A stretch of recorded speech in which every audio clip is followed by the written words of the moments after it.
Hello everyone and welcome to History of the Second World War, Episode 21, The Third Reich, Part 7, We Will Win Ourselves to Death. This week, a big thank you goes out to Justin for their donation, and to Philip, Jason, and Ricardo for their support on Patreon, where they now get access to special ad-free versions of all of these episodes, plus special Patreon-only episodes released once a month, like the current series on the early evolution of the Imperial Japanese Navy. When Franz von Papen was approached with an offer to become Chancellor, there was general shock around Germany as people tried to determine what the new path of the government would be. Hindenburg asked him to create a government which was above parties, whatever that really meant. General Schleicher had made many of the arrangements for what the new cabinet would be composed of, and he would act as the man behind the curtain in the early days of the Papen government. He had been instrumental in its creation, and he had also saddled it with some required actions once it was in place. The most important of these, at least when considering the future of Germany, was an agreement made between Schleicher and the Nazi Party which traded Nazi support for the government for the promise of elections in the summer of 1932, and a removal of the ban on the SA, which had been instituted by Brüning before his dismissal. Papen would honor these arrangements, and on June 4th he would dissolve the Reichstag, triggering new elections which were then scheduled to take place on July 31st. On June 15th, the ban on the SA was then rescinded. These actions were all part of the strategy of trying to tie the Nazi Party closer to the government, and hopefully to eventually bring them into the government, an action that both Schleicher and Papen firmly believed would prompt changes within the Nazi movement. It would also remove their oppositional advantage and remove their ability to criticize the government from the sidelines. They also hoped that it would moderate the entire Nazi movement. During this episode, we will discuss Papen's government and the events that would occur around it and its eventual downfall. There would be many problems which faced Papen during his time as Chancellor. One of these problems was the constant violence that, after years of greater and greater intensity, displayed no signs of dissipating, but instead continuing to reach new heights. During the summer of 1932, in the lead-up to the election at the end of July, all over Germany there were constant street clashes between the various paramilitary groups. In Prussia alone, during the first 3 weeks of June, there would be over 450 distinct instances of multiple groups meeting in the streets and coming to blows.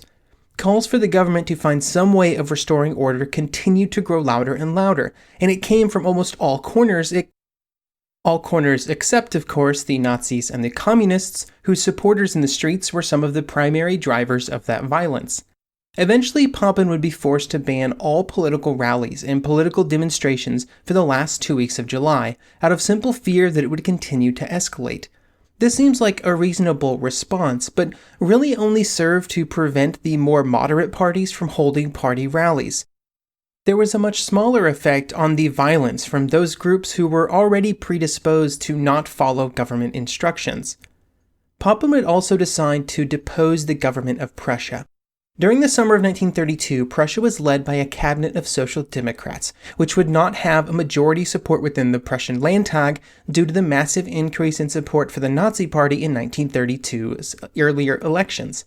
However, in Prussia, before a cabinet could be removed, there had to be a new government that did have a majority of support, a majority that was never going to happen due to the highly charged political atmosphere.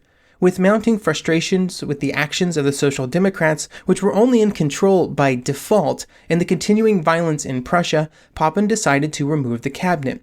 To accomplish this goal, he would be greatly aided by Schleicher, who was able to produce some very dubious evidence that the Prussian government was working closely with the Communists in the hopes of overthrowing the government. This gave Papen the pretense that he needed to remove the Prussian leaders. When they then refused, he would remove them from office by force. Eventually, martial law would have to be declared in Berlin in hopes of maintaining control. Along with these decisions, Papen was also dealing with an erosion of support for his position as Chancellor. Papen had been selected for the position in the hopes that he would be able to bring the support of the Center Party. However, during the summer of 1932, Papen's support from the center would begin to decay rapidly. For much of the Center Party, the construction of the new cabinet, including the role that Schleicher and others played in its creation, was nothing short of a betrayal of the Weimar legacy of both social reform and democratic policies. Papen was already precariously placed in terms of political allies, but then as the Center Party deserted him, he was forced to try and find new friends to continue his government. When the results were tallied for the July election, it was clear that it was another huge victory for the Nazi Party and to a much lesser extent the Communists. The Nazi Party would increase its support by a staggering 19 percentage points, bringing it up to a total of 37% of the vote. The Communist Party would increase by just over 1%, which brought them up to 14% of the total. The Social Democrats and the National People's Party would see some small reductions, and the Center Party would actually see a small uptick. With these, mostly quite large parties, shifting downwards, only a few percentage points each, where did the support for the Nazi Party come from? Well, during the 1930 election, there had been several parties that had received between 1 and 5% of the votes. These were smaller parties, generally on the right wing of German politics, and also generally representing a very specific group of people or a very specific geographical area. Examples of this type of party were the German People's Party, the German Farmers' Party, the Reich Party of the German middle class, among some others. To put it bluntly, for these smaller parties, 1932, or at least July 1932, was a political massacre. They would enter the election controlling over 150 Reichstag seats between them, and depending on who you include in that group, they would exit the 1932 election with just half of that number. This drastic reduction in the smaller parties in the Reichstag was due in no small part to a shift in their supporters to the Nazi Party, just the latest in a series of shifts as more moderate parties on the right saw their supporters shift their support to the far more revolutionary message of the Nazi Party. With their latest in a long line of successes at the voting box, Hitler and the Nazi leadership entered into negotiations with Schleicher for an entry of the Nazi Party into the government. Hitler set the price for his entry very high. Hitler would have to be made chancellor, he would get to install his choices as the premiership of Russia, the German and Prussian ministers of the interior, and the minister of justice, economy, and aviation. Goebbels would also be able to create a new propaganda ministry, and Schleicher would be offered the role of Minister of Defense. Obviously, giving all of these positions over to Hitler and those that he chose for them was a high price to pay, and would have given the Nazi Party essentially absolute control over the government. At this point, Schleicher was not willing to give away so much control, and so once again it appeared that the Nazis would not enter into the cabinet. While Hitler was making demands, and that would never really change, there was once again growing concerns about the morale of the SA. There was a growing disillusionment among the members of the party that wanted action. For the previous 2 years, they had been in an almost constant state of campaigning, with a seemingly endless set of marches and demonstrations and agitations all over Germany. During that time, the party had experienced a great series of electoral successes. After the July elections, the Nazi Party was by far the largest political party in the nation, garnering more support at the ballot box than the next two parties combined. And yet, they were still not in control of anything. Not only were they not in control of the national government, they were not even a member of it. These feelings caused some members of the party to begin to once again question their future support, and others began to contemplate more radical independent action. In August, the SA was ready and waiting for their orders to march on Berlin, to replicate Mussolini's march on Rome, and to take over the national government by force. All they needed was the order to be given, but it was an order that would never come. The problems within the party were only heightened after a meeting between Hitler and Hindenburg on August 13th. In the official communique that was released by the office of the president, it would state that the president, quote, regretted that Herr Hitler did not see himself in a position to support a national government appointed with the confidence of the Reich president, and he had agreed to do so before the Reichstag elections, end quote. It also publicized Hitler's demands for a very large role in any government, along with many of the ministries, stating that Hitler demanded, quote, complete control of the state. With these demands, and perhaps a slightly biased viewpoint on them now public knowledge, it turned the demand for the chancellorship from a simple desire by Hitler, a strong desire, into almost a question of honor. After his demand had been made public, to settle for anything less would have been to appear that he had backed down from what he had asked for. Meanwhile, he firmly rejected any calls from the SA for a more violent approach to power, determined to remain in the legal realm which had served the party so well over the previous years. While the rejection of Hitler's demands were causing some issues within the Nazi Party and the SA, for the government there were far greater problems at hand.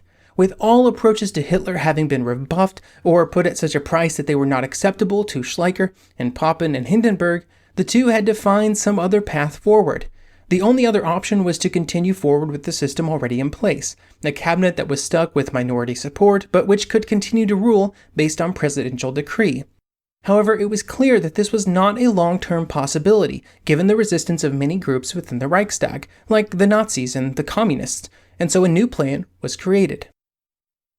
Ian Kershaw would explain this new plan in Hitler, a Biography, like this, quote, first advanced by Interior Minister Freiherr Wilhelm von Gael earlier in August, for dissolving the Reichstag and postponing new elections in order to provide time to undertake a far-reaching reduction in the powers of the Reichstag through restricted franchise and a two-party system with a non-elected first chamber. The intention was to end party rule once and for all. Necessary for such a drastic step were the support of the Reich president and the backing of the army to combat the expected opposition from the left and possibly from the National Socialists. This solution for a dissolution of the Reichstag and postponement, in breach of the Constitution, of elections beyond the 60-day limit described, was put to Hindenburg by Papen at a meeting on August the 30th. End quote. So in summary, their plan to fix the government was to blow it all up and hopefully restructure the Weimar Constitution. The public reason that would be released for this action would be to claim that the national state of emergency currently existed, and it would be the only way to reduce the amount of political violence occurring in the streets. While the entire plan seems a bit extreme, there were lawyers prepared and arguments made ready to convince at least enough of the public that it was not just legal and possible, but that it was the only viable path forward. There were many problems with this plan, most of which are not worth discussing because it would not get past the first one, which was the Dissolution Decree, whereby the Reichstag would be dissolved by presidential order, which had to be read and accepted by the Reichstag. When the Reichstag reconvened on August 30th, the Nazis and the Center Party joined together and elected Göring to be the president of the Reichstag. This gave him a good amount of power over the running of the chamber within the confines of its parliamentary structure. On September 12th, the Reichstag would hold its first real working session, and Papen would be present. However, he did not bring the Dissolution Decree with him to the opening of the session, for reasons that are not entirely clear. Almost immediately, the leader of the Communist Reichstag delegation introduced an amendment to the order of the day, which was a censure of the government. A vote for censure was the reverse equivalent of the Dissolution Decree. It dissolved the government by order of the Reichstag, and then allowed the Reichstag to set the dates for the next election. When this amendment was introduced, there were no objections. Before voting could commence, the Nazi delegation asked for a 30-minute adjournment. Now, during this 30-minute period, two important things happened. The first was that Papen, who had been caught unawares, as he would later say, sent a messenger to his office to get the dissolution order. The second was that the Nazi Reichstag members decided to join with the Communists in the vote for censure. Joining with the Communists in this way was not a simple prospect. The two parties were the greatest political enemies in Germany, and joining together might cause publicity problems, especially for the Nazis, who were joining in on a communist proposed motion. In this case, there seemed to be no alternative. When the session restarted, Papen requested the floor so that he could present the Dissolution Decree, which would end the session immediately, before any votes could happen. But for some reason, Göring did not see him. Funny how that happens sometimes. Instead, Göring began the vote on the motion to censure. Papen then became quite frustrated and literally walked up to Göring and put the dissolution order on his desk, and Göring continued to ignore it and let the vote proceed. An important bit of info here is that the decree was in a red container, the traditional container for such a dissolution decree, so everyone knew what it was. As expected, the censure motion passed with a staggering 513 votes in support and just 32 against. It was only after the vote had been counted that Göring read out the Dissolution Decree, which had been signed by President Hindenburg and former Chancellor Papen. Given the fact that the Chancellor who had signed the decree was no longer Chancellor due to the censure vote, Göring declared that the decree was no longer valid. The Reichstag then dissolved itself, setting the date for new elections for November 6th. The plan by Schleicher and Papen to delay a set of elections was just as dead on arrival as the Dissolution Decree. While the political parties prepared for the next elections, it also took some effort to prepare the German people. The elections, which would take place in November, would be the fifth national elections to take place in Germany in 1932, which is a lot. Parties had been almost non-stop campaigning for almost a year, and there were concerns that the German voter was simply growing tired of a constant election cycle. Even among the Nazi Party, there were serious signs of lagging enthusiasm, both within the party and from voters. As always, Hitler went on a non-stop speaking tour of Germany, but unlike in previous elections, the attendance at these events were far less than at full capacity. The party hid the reality as much as it possibly could, and there were efforts to bring supporters in from other areas if it was felt that local rallies would not fill the seats, but there was no hiding the fact that attendance was flagging from party members. When the election occurred, the total number of votes made it clear that the German people were either lacking either in enthusiasm or belief that their votes even really mattered, because 1.4 million less people would turn out to vote, even though total registered voters was up by 150,000. The results for the Nazi Party would, for the first time, indicate that not just was their political rally attendance in decline, but also their support from voters.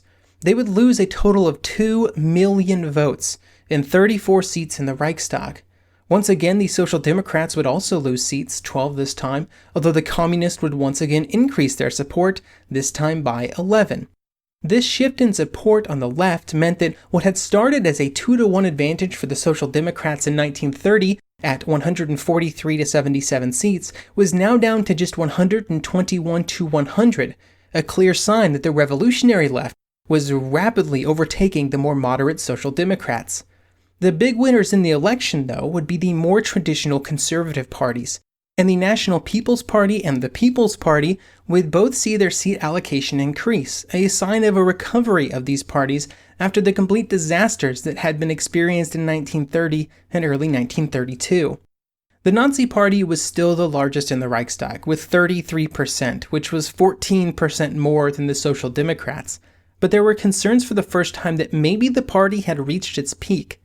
This was coupled with the fact that after almost a year of constant campaigning, the Nazi Party was simply out of money.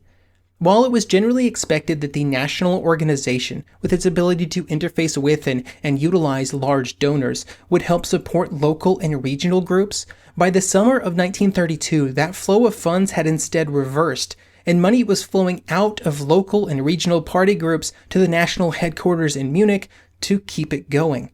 This made it ever more challenging for local groups to perform the actions that were expected of them during campaigns, like hosting rallies and printing leaflets, which they had done in large numbers during previous efforts. The decline in support for the party prompted an immediate internal investigation led by Goebbels. This investigation revolved around discussions of the situation within the various regions and cities in Germany, and then using those conversations with local party leaders to try and get some idea of why the November election had seen the Nazis lose so much support. One of the problems was the large middle-class support for the Nazis that they had built up before the election. The party determined that many of these supporters had moved to support other parties due to two main reasons: Hitler's unwillingness to enter into the government in August, and the continued and aggressive efforts of the party to gain more support among workers. To quote an internal report, "The decline in our votes can in many ways be attributed to the fact that Hitler did not enter the government. Many quite simply have no understanding of our explanation." As middle-class support for the party waned, there had been no other group in which support for the party had grown to compensate. Along with this erosion of support in the middle class, the SA and the radical members of the party were also on the verge of what seemed like mutiny. During late 1932, there would be several cases where local SA leaders simply refused to cooperate with or even take orders from local Nazi officials. At the same time, many of those local party officials were losing faith in the ability of the SA and even questioning whether or not they were still an overall positive force for the party. Some were beginning to question whether or not the seemingly random violence and disorder caused by the SA was actually helping or was in fact detrimental to the party's aim by pushing some segments of the German population away from the party. A few district reports would claim that this was just as much of a problem for the party as election fatigue or the flight of the middle class. Of course, in these reports, it is impossible to ignore the fact, or the many cases anyway, that this was just local officials trying to find a scapegoat for the failure of the efforts of the party in their districts, but that does not mean that their concerns were completely invalid.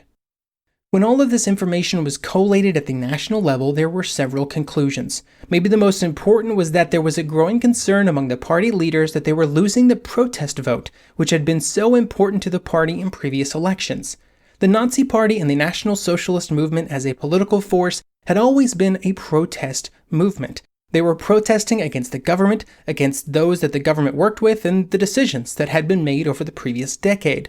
By November 1932, the Nazis had participated in and done very well in several national elections using this message. However, there was a problem that this caused for the party. You can only campaign on a platform of political protest so many times before you have to start finding a way to either make meaningful changes or adequately explain to the people supporting you why those changes cannot be made.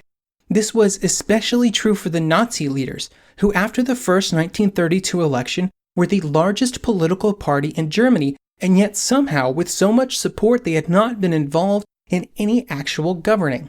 It was imperative that something change, and quickly, or more of the party's supporters might lose faith. Or, as Goebbels would say in his diary months before, in April 1932, "We have to come to power in the near future, or we will win ourselves to death in these elections." With Hitler once again refusing to enter into a government, on November 17th, the Papen cabinet resigned, and there were new discussions involving Hindenburg, Papen, and Schleicher about how to form a new government moving forward.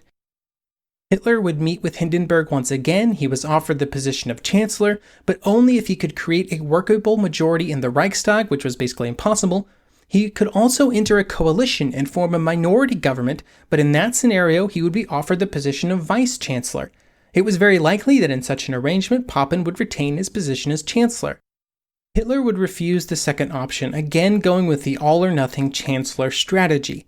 He would also reject the first option because even if he could find a majority, which would be difficult, Hindenburg put so many conditions on his acceptance of Hitler as chancellor, including the ability of the president to name the foreign and defense ministers, and limiting Hitler's ability to put any limits on presidential decrees.